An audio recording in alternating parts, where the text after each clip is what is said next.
You know, in the world of health, some breakthroughs kind of creep up on you. They emerge quietly. But others arrive like an absolute tidal wave, just reshaping everything in their path.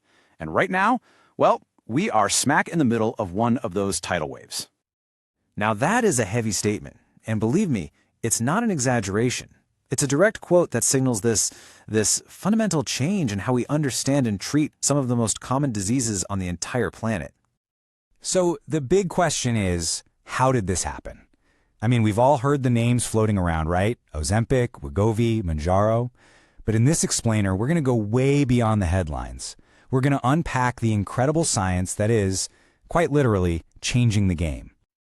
Okay, so to really get how these drugs work, first we've got to understand our own body's brilliant system for managing hunger and energy. It really all comes down to communication. I want you to think of these things called incretins as the master controllers of your metabolism. The moment you eat a meal, they just spring into action, sending out these crucial instructions all over your body.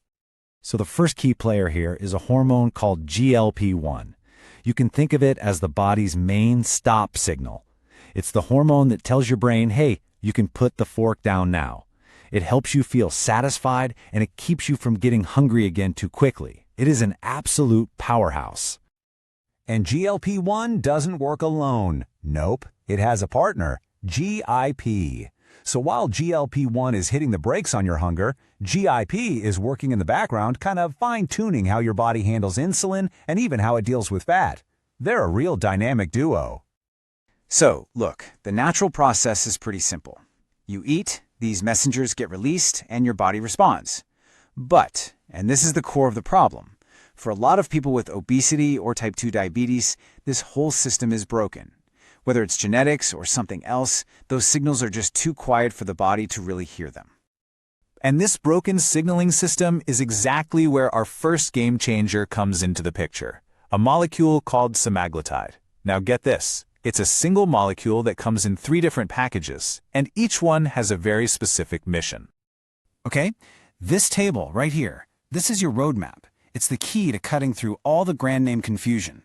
You'll see there are 2 core molecules here, but for now, let's just focus on that first one, semaglutide. That's the active ingredient in Ozempic, Rybelsus, and Wegovy. So what's the real difference between Ozempic and Wegovy? Honestly, it's pretty simple. It's what they're approved for and the dose. They are the exact same drug, the same molecule, but Wegovy is specifically approved for weight management, and because of that, can be prescribed at a slightly higher maximum dose.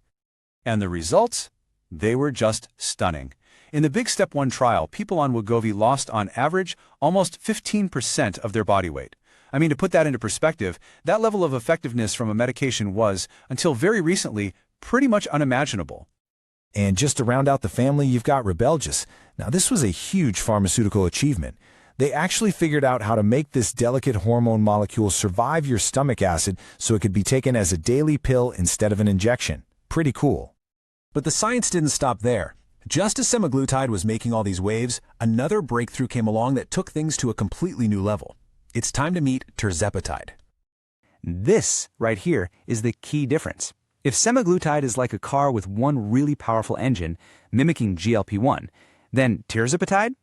Tirzepatide is a car with 2 engines. It mimics both GLP-1 and its partner, GIP, creating this incredible synergistic effect that's even more potent. And the branding follows the exact same logic we saw before. Mounjaro and Zepbound, they're the same tirzepatide molecule. Mounjaro is approved for type 2 diabetes, and Zepbound is approved specifically for chronic weight management. Same drug, 2 different jobs. Just let that number sink in for a second. 20.9%. That level of weight loss isn't just impressive for a medication, it's actually getting close to the results that people typically only see from bariatric surgery. This is a true paradigm shift. And the data absolutely backs it up. When they tested it head-to-head against Ozempic, Mounjaro proved to be better at both lowering blood sugar and reducing body weight. The power of having those 2 engines really made a significant, measurable difference.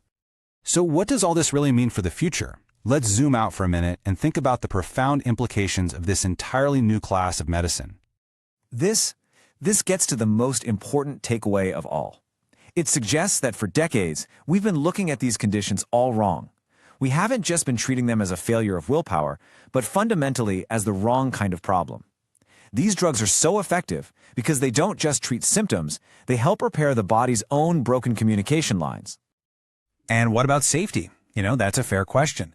While these specific high-potency drugs are new, the underlying mechanism really isn't. The very first GLP-1 drug was approved way back in 2005. That gives us nearly 2 decades of safety data on this approach in humans. This is the question that everyone is asking now, right? If you take this medication and you achieve your health goals, can you stop? Well, the emerging scientific consensus is becoming pretty clear. Obesity is a chronic disease, just like high blood pressure is. So when you stop the medication, the faulty biology, those quiet signals, it all comes back. The hunger returns and the weight is very often regained. This means for many people, treatment may need to be lifelong. And that really leaves us with this final, powerful idea. The true revolution here isn't just chemical, it's cultural. For the first time, we have the tools to finally move away from viewing obesity as some kind of character flaw and start understanding it for what it is, a complex, treatable biological condition. And that changes everything.